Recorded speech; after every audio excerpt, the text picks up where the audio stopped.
జై శ్రీకృష్ణ. శంబల రహస్యం ఏమిటి? ఈ వీడియోలో మనం మాట్లాడుకునే ప్రయత్నం చేద్దాం.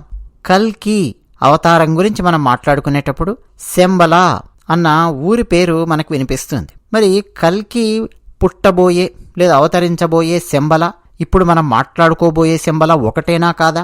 అసలు శంబల రహస్యం ఏమిటి? అసలు శంబల అనే గ్రామం లేదు ఆ ప్రాంతం ఉందా లేదా? డిఫరెన్స్ ఆఫ్ ఒపీనియన్ ఎలా ఉంది?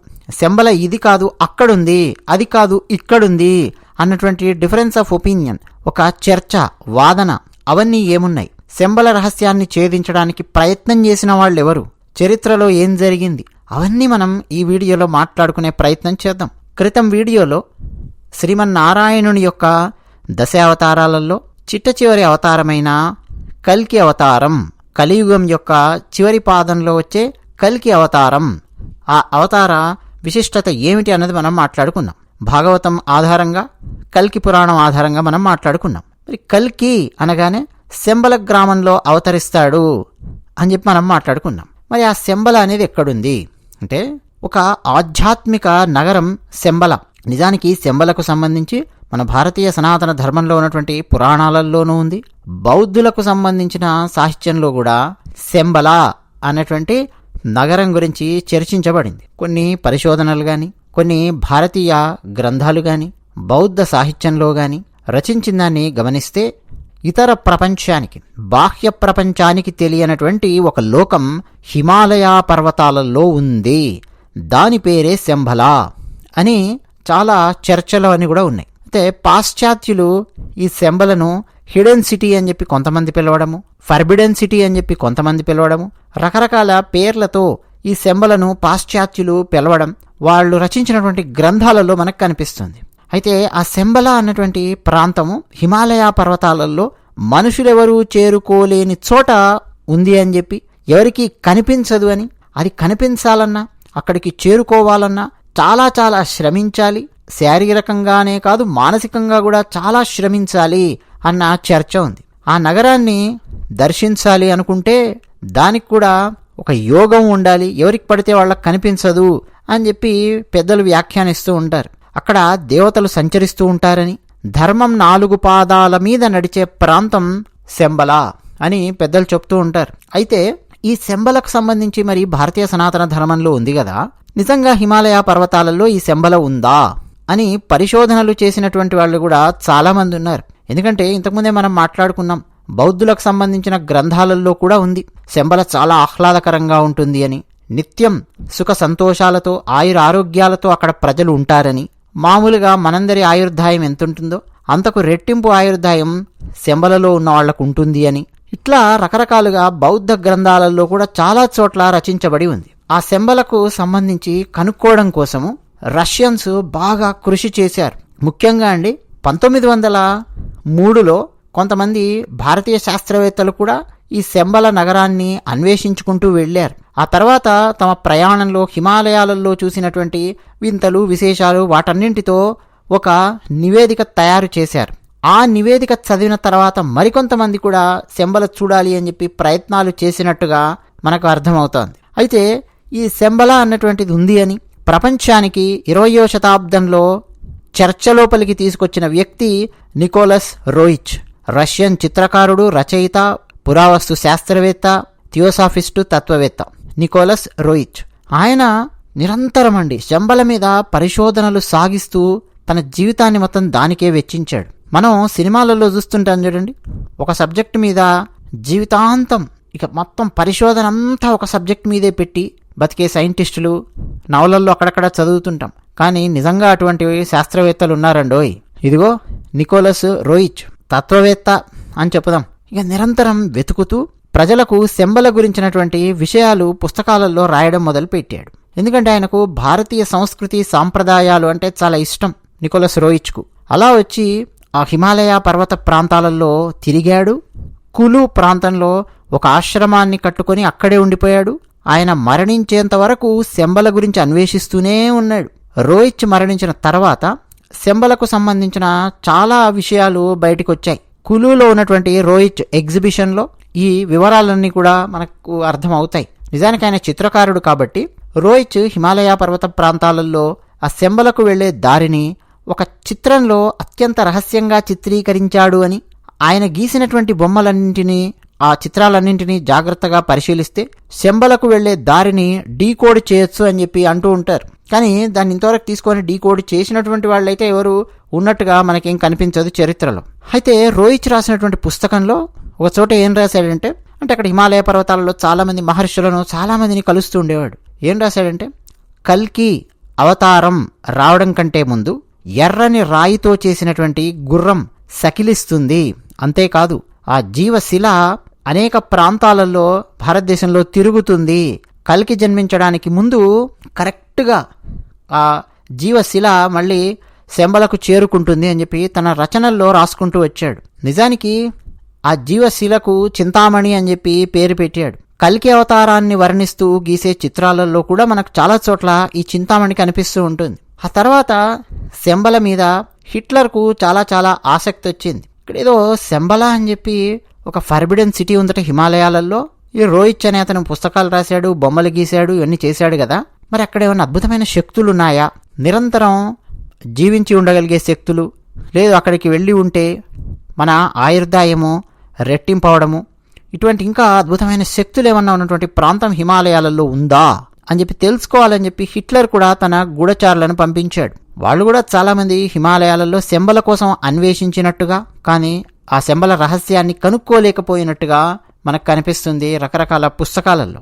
ఇక 1889లో అండి, అప్పుడు జన్మించినటువంటి సన్యాసిని ఆనందమయి హిమాలయాలలో 20 అడుగుల ఎత్తున్న వాళ్లను చూశాను అని చెప్పి ఆమె రాయడం, అలాగే ద్వాపర యుగానికి చెందినటువంటి వాళ్ళు ఇంకా శంబలలో కొంతమంది జీవించి ఉన్నారు అన్నటువంటి చర్చ రకరకాల పుస్తకాలలో రావడం. ఇక రష్యాకు చెందిన హెలీనా అనేటటువంటి ఒక సాహసి, వారు కూడా తన పుస్తకాలలో శంబలకు సంబంధించిన ప్రస్తావన తీసుకురావడం, ఇట్లా చాలా చోట్ల అండి శంబల అనేది ఒక రహస్యంగా మిగిలిపోయే నగరంగా, ప్రాంతంగా, కల్కి జన్మించబోయే ప్రాంతంగా మనకు కనిపిస్తుంది. అయితే మరికొన్ని చోట్ల చర్చ ఏముందంటే, ఉత్తరప్రదేశ్లో సంభాల్ అనే గ్రామం ఉంది, అదే శంబల, అక్కడే కల్కి జన్మిస్తాడు అని చెప్పి కొంతమంది విశ్వసిస్తూ ఉంటారు. అయితే ఆనందమయ్యి అని చెప్పి ఇంతకుముందు ఆమె చెప్పిందని చెప్పాను కదా, ద్వాపరయుగం నాటి మనుషులను చూశాను అని. ఈ విషయాన్ని ఆమె రాసినటువంటి ఐసిస్ అన్వీల్డ్ అని చెప్పి ఒక పుస్తకం అందులో రాసింది. అలాగే ద సీక్రెట్ డాక్ట్రైన్ అని చెప్పి ఒక పుస్తకం అందులో రాసుకుంటూ వచ్చారు. దాంతోపాటు కొన్ని ఫోటోలను కూడా ఆ పుస్తకంలో పబ్లిష్ చేశారు. ఇప్పటికీ మనకు ఆన్లైన్లో దొరుకుతాయి సీక్రెట్ డాక్ట్రైన్ ఇటువంటి పుస్తకాలు. అలాగే తమిళనాడులోని కుర్తాళానికి చెందినటువంటి మౌనస్వామి వారు కూడా హిమాలయాలలో శంబల ఉంటుంది, అంటే శంబల అనే ప్రాంతం ఉంటుంది అని చెప్పబడే ఆ చుట్టుపక్కల సానువుల్లో ఒక సిద్ధాశ్రమంలో తపస్సు చేశారు అని చెప్పి మరో చర్చ ఉంది. ఇట్లా శంబల నగరానికి సంబంధించిన చాలా చాలా చర్చలు ఇవన్నీ కూడా ఉన్నాయండి. అయితే శంబల ఎక్కడ ఉంది ఏ తర్వాత అంటే, కొంతమంది ఏమో మానస సరోవరము కైలాస పర్వత ప్రాంతానికి అతి సమీపంలో అదృశ్య రూపంలో దాగి ఉంటుంది అనేది కొంతమంది వాదన.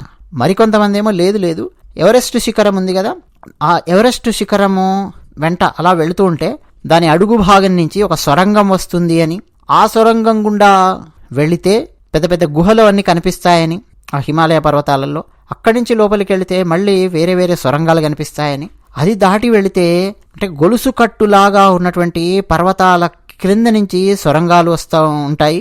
ఆ సొరంగాలలో కోటి సూర్యకాంతుల కాంతితో సమానమైన చింతామణి అనే దివ్యమణి ఉంటుంది. అలాగే ఆ దివ్యమణితో పాటు ఇంకా లోపలికి వెళుతూ ఉన్న కొద్ది అక్కడ శంబల నగరం కనిపిస్తుంది. అంటే హిమాలయాలలో అడుగు భాగంలో సొరంగాలని ఎన్నో దాటుకొని వెళితే అక్కడ కనిపిస్తుంది అని చెప్పి కొంతమంది రాశారు. ఇట్లా చాలా చాలా ఆసక్తికరమైన విషయాలు శంబలకు సంబంధించినవి ఉన్నాయి. ఇంతకుముందు మనము నికోలస్ రోయిచ్ అని చెప్పి చెప్పుకున్నాం కదా, ఆయన ఏం రాశాడంటే, సప్తరస ధాతువులతో ఏర్పడిన మణి ఈ చింతామణి. ఈ మణికి అర్ధచంద్రాకారంలో ఒక ముఖం ఉంటుంది, పెదవులు తెరిచి ఉన్నట్టుగా ఒక ద్వారం ఉంటుంది. సిద్ధ ఋషులు దానికి నిత్యం శివుడు, విష్ణువు సంబంధించినటువంటి మంత్రాలతో అర్చన చేస్తూ ఉంటారు. వారు అదృశ్య రూపంలో ఉంటారు. ఆ చింతామణి కోరిన వరాలన్నింటినీ అందిస్తుంది. భవిష్యత్తులో ఈ చింతామణిని కల్కి భగవానుడు ధరిస్తాడు. అంతేకాకుండా సృష్టి పుట్టిన అప్పటి నుంచి అనేక కాలాల వరకు ఎందరో ఋషులు లిఖించినటువంటి గ్రంథాలు, ఆ గ్రంథాల్లో ఉండే సారాంశానికి సంబంధించిన ఎన్నో విషయాలు శంబలలో భద్రంగా ఉన్నాయి అని చెప్పి మరికొంత వాదన ఉంది. అక్కడ ఉన్నటువంటి తాళపత్రాలు మొత్తం 18 సంపుటాలుగా విభజించి భద్రపరిచినట్టు మరికొంత సమాచారాన్ని నికోలస్ రోయిచ్ అందించుకుంటూ వచ్చాడు. అలాగే బౌద్ధ సన్యాసులు ఈ శంబళ నగరం గురించి చాలా చాలా చర్చిస్తూ ఉంటారు.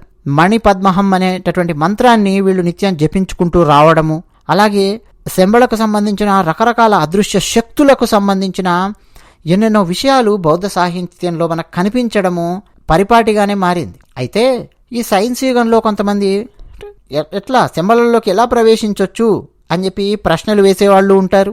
మరికొంతమంది లేదు అది అంత సులభంగా కనిపించేదైతే దానికి సంబంధించి చర్చ ఇంత ఎందుకు ఉంటుంది అని చెప్పి అనేవాళ్ళు మరికొంతమంది ఉన్నారు. ఇట్లా రకరకాల వాళ్ళు ఉన్నారు. అయితే కల్కి శంబళ అనే దగ్గర జన్మిస్తాడు అనేది మాత్రం స్పష్టంగా కల్కి పురాణంలో మనకు కనిపిస్తుంది. నేను కూడా కొన్ని కాల్పనిక సాహిత్యానికి సంబంధించిన పుస్తకాలు చదివినప్పుడు, అంటే ఫిక్షన్ నావెల్స్ చదివినప్పుడు, అందులో కూడా ఈ శంబళ నగరాన్ని వేరే వేరే పేర్లతో, చైనీయులు వేరే పేర్లతో, అంటే అక్కడ ఉండేటటువంటి బౌద్ధ సన్యాసులు వాళ్ళు వేరే పేర్లతో ఒకప్పటి వాళ్ళు, ఆ తర్వాత చైనాలో రకరకాల సిద్ధాంతాలు అవన్నీ వచ్చాయి కదా, తర్వాత టిబెట్లో ఉన్నటువంటి బౌద్ధ సన్యాసినులు వాళ్ళందరూ వేరే వేరే పేర్లతో పిలవడము, కొంతమంది ఏమో షాంగ్రిల్లా అని చెప్పి పిలవడము. షాంగ్రిల్లా అంటే ఇది కాదు, షాంగ్రిల్లా ఇంకోటి ఉంది, ఇంకో పర్వతం ఉంది, దాన్ని షాంగ్రిల్లా అంటారు అని ఇట్లా రకరకాల చర్చలు. ఆ శంబళ నగరాన్ని వెతుక్కుంటూ వెళ్ళి అక్కడికి ప్రవేశించి మళ్ళీ తిరిగి రాలేక అక్కడే ఉండిపోయినటువంటి నవలలు, ఆ శంబళ చుట్టుపక్కల కొంతమంది నిరంతరం శంబళ నగరాన్ని అన్వేషిస్తూ వాళ్ళ జీవితం మొత్తం అక్కడే వెచ్చించినటువంటి కథలు, ఇవన్నీ చాలా చిన్నప్పటి నుంచి నేను చదివి ఉన్నాను. కానీ శంబళ నగరానికి సంబంధించి ఎప్పుడు కూడా ఏదో ఒక రహస్యంలాగానే చర్చ అనేది వస్తూ ఉంటుంది. కల్కి జన్మించే సమయానికి శంబళ దగ్గర రూపురేఖలు మొత్తం మారిపోయి ఉంటాయి, ఎత్తైన భవనాలు ఉద్యానవనాలతో అలరారుతూ ఉంటుంది అని, సరస్సులు సరోవరాలతో ఎంతో ఆహ్లాదకరంగా అందంగా ఆనందంగా కనిపిస్తూ ఉంటుంది అని చెప్పి, అంటే శంబళ నగరంలో కల్కి పుట్టబోయే సమయానికి విశ్వకర్మ అక్కడికి వచ్చి దాన్ని ఒక అద్భుతమైన సుందరమైన నగరంగా తీర్చిదిద్దుతాడు అని మనకు మరికొన్ని చోట్ల కనిపిస్తుంది. అయితే మరికొంతమంది రచనలలో శంబళ అనేది సంస్కృత పదము, దీన్ని భూలోక త్రివిష్టపము అని చెప్పి పిలుస్తారు. భూలోక త్రివిష్టపం అంటే భూతల స్వర్గము అని చెప్పి అర్థము. ఇక్కడ దేవతలు తిరుగుతూ ఉంటారు, అందుకే దాన్ని శంబళ అని చెప్పి పిలుస్తారు అని చెప్పి కొన్ని రచనలలో చదివాను. అలాగే మరికొన్ని గ్రంథాలలో టిబెట్కు సంబంధించిన కొన్ని గ్రంథాలలో, అంటే ఇంగ్లీష్ వాళ్ళు పాశ్చాత్యులు రచించినటువంటి గ్రంథాలలో రూఫ్ ఆఫ్ ది వరల్డ్ అని చెప్పి కొంతమంది వ్యాఖ్యానించడము మనం గమనించవచ్చు. అగస్త్యుడు, వశిష్ఠుడు, మార్కండేయ, జమదగ్ని, విశ్వామిత్ర ఇటువంటి వారు ఇంకా ఇప్పటికీ అక్కడ ఉన్నారు అని, అచ్యుతానంద, విశుద్ధానంద, మౌనస్వామి వారు, ఇతర యోగులు, ఋషులు అందరూ అక్కడ తపస్సు ఆచరించారు అని, అంతేకాకుండా అత్యంత పవిత్రమైన అద్భుతమైన శంబళ నగరాన్ని ఈ సిద్ధయోగులు వీక్షించారు అని, అలాగే మన పురాణాల్లో శ్రీ రామాయణం బాలకాండలో విశ్వామిత్రుడు రామలక్ష్మణులను యాగం కోసం అడవులకు తీసుకుని వెళుతూ సిద్ధాశ్రమానికి తీసుకెళ్తాడు, వాళ్లతో తపస్సు చేయించి సిద్ధిని ప్రసాదిస్తాడు అని చెప్పి కొన్ని గ్రంథాలలో దానికి సంబంధించిన చర్చ ఉంది. అలాగే పూర్వం ఒక రాజు ఋషులతో మహాయాగం నిర్వహించి వాళ్ళకనేక బంగారు ఆభరణాలు, వేదికలు, మండపాలు, రథాలు ఎన్నెన్నో దానమిచ్చారు. ఋషులు వాటిని ధరించలేరు, తీసుకెళ్లలేరు కాబట్టి రహస్యంగా ఒక ప్రాంతంలో దాచిపెట్టాలని నిర్ణయించుకుంటారు. అందుకు శివుణ్ణి ప్రార్థించి ఒక ప్రాంతంలో, శివుడు చూపించిన ప్రాంతంలో దాచిపెడతారు. శివుడు చెప్తాడు, నా అనుగ్రహం లేని ఎవరు ఇక్కడికి చేరలేరు అని చెప్పి. అదిగో అటువంటి రహస్య ప్రాంతం. ఆ తర్వాత రోజుల్లో ధర్మరాజు శివుని ఆశీస్సులు పొంది ఋషులు దాచినటువంటి ఆ రహస్య ప్రాంతాన్ని చేరుకొని ఆ సంపద దక్కించుకుంటాడు, పొందుతాడు అని చెప్పి కొన్ని పురాణాలలో ఉన్నట్టుగా మనకు దానికి సంబంధించిన చర్చలు కూడా చాలా ఉన్నాయి. అయితే మరికొంతమంది ఈ శంబళ అనే నగరము, ఇప్పుడు చార్ధామ్ యాత్ర అని చెప్పి చెప్తుంటాం కదా, గంగోత్రి, యమునోత్రి, బదరి, కేదారనాథ్ వెళ్ళిన తర్వాత అక్కడ ఆదిశంకరాచార్యుల వారు అక్కడ తన అవతారాన్ని చాలించినటువంటి ప్రదేశం. శంకర భగవత్పాదుల వారు అక్కడికి వచ్చి కేదారనాథ్కి వచ్చి ఆయనతో పాటు శిష్యులందరూ అక్కడికి వచ్చారు. వాళ్ళందరూ అక్కడ ఆగిపోయారు. అక్కడి నుంచి వారు ముందుకు వెళ్ళిపోయారు, ఒక ప్రాంతానికి వెళ్ళి అదృశ్యమైపోయారు. వారు ఎక్కడికి అదృశ్యమైపోయారు, ఏం జరిగిందో తెలియదు. అంటే శంకర భగవత్పాదుల వారు ఈ భూమిపైన తన అవతారాన్ని చాలించినటువంటి దానిపై రకరకాల చర్చలు, వాదోపవాదనలు చాలా ఉన్నాయి. ఇప్పుడు కంచి మఠానికి సంబంధించినటువంటిది మనకేం వినిపిస్తూ ఉంటుందంటే ఆది శంకరాచార్యుల వారు ఇక్కడే కాంచీపురంలో వారి అవతారాన్ని చాలించారు అని చెప్పి మనకు వినిపిస్తుంది. ఇక ఇతర ఆమ్నాయ పీఠాలలో లేదు కేదార్నాథ్ దగ్గర ఆది శంకరాచార్యుల వారు ఈ విధంగా వారు అదృశ్యమైపోయారు అనేది మనకు వినిపిస్తుంది. ఏది ఏమైనా ఆది శంకరాచార్యుల వారు ఆ కేదార్నాథ్లో ఎక్కడికైతే అటు ముందుకు వెళ్ళిపోయి, ఇప్పుడు ఆ దేవాలయము మీరు గనక చూస్తే అటు నుంచి కాస్త ముందుకు వెళితే ఆది శంకరాచార్యుల వారు వారందరూ అక్కడ కూర్చొని ధ్యానం చేసినటువంటి ప్రదేశం కూడా ఉంటుంది, చెప్తుంటారు మనకు అక్కడ ఉన్నటువంటి వారు.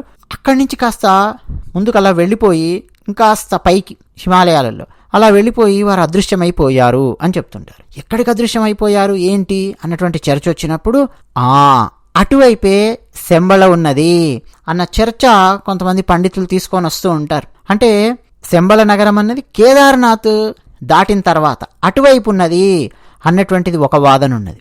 చూస్తున్నారు కదండి ఎన్ని వాదనలు ఉన్నాయో. ఎందుకంటే కల్కి అవతారం అన్నది రాబోయే అవతారం కాబట్టి ఆ అవతారం మీద, ఆయన పుట్టబోయే ప్రాంతం మీద ఇన్ని రకాల ఆసక్తికరమైన చర్చలున్నాయి. అదే కృష్ణావతారం మీద, రామావతారం మీద అవన్నీ అయిపోయినటువంటి అవతారాలు కాబట్టి, గడిచినటువంటి అవతారాలు కాబట్టి మనందరికి కూడా చక్కటి అవగాహన అనేది ఉంది. అలా కూడా చెప్పలేమండోయ్ అయోధ్యలో రాముడు అక్కడే పుట్టాడా అన్నటువంటి ఈ చర్చ మీద కోర్టులో ఎంత పెద్ద వాదోపవాదాలు అయ్యాయండి. దేవాలయం అక్కడే ఎందుకు కట్టారు, అక్కడే పుట్టాడా, సరే అయోధ్యలో పుట్టాడు అనుకుందాం, ఎక్కడో పుట్టాడేమో అయోధ్యలో ఏదో మహల్లో అక్కడే పుట్టాడా, ఇట్లా రకరకాల చర్చలు కూడా కోర్టుల్లో అవి వాదోపవాదాల స్థాయి దాకా వెళ్ళాయి. అంటే గడిచిపోయినటువంటి అవతారానికి సంబంధించే కోర్టులో ఒక ప్రశ్న మీద అంత నలిగి ఉంటే ఇక రాబోయే అవతారం, భవిష్యత్తులో రాబోయే కల్కి అవతారం శంబళ నగరము లేదు ఉత్తరప్రదేశ్లో ఉన్న సంబాల్ గ్రామమా, కేదార్నాథ్ దగ్గర ముందుకు వెళ్తే అక్కడ ఉన్నటువంటి శంబళన, లేదు మానస సరోవరం కైలాస పర్వతం ఆ ప్రాంతంలో ఉండే అక్కడ ఏమన్నా ఉంటుందా, లేదు ఎవరెస్ట్ శిఖరానికి ఆ ప్రాంతంలో ఆ కింద నుంచి అక్కడ వెళ్తే సొరంగాలుండి అక్కడ శంబళ ఉంటుందా, లేదు టిబెట్ సాహిత్యంలో రకరకాల అంటే బౌద్ధ సాహిత్యంలో ఆ హిమాలయాలలోనే రకరకాల ప్రాంతాలలో శంబళ ఉన్నట్టు రకరకాల చర్చలు ఉన్నాయన్నమాట. కానీ శంబళ నగరం మీద అండి ఇప్పట్లో అయితే ఈ చర్చలు తెగవు ముడిపడవు, ఎడతెగకుండా అలా సాగిపోతూ ఉంటాయి భవిష్యత్తులో రాబోయేటటువంటి అవతారం కాబట్టి. అదే విషయము. ధన్యవాదాలు.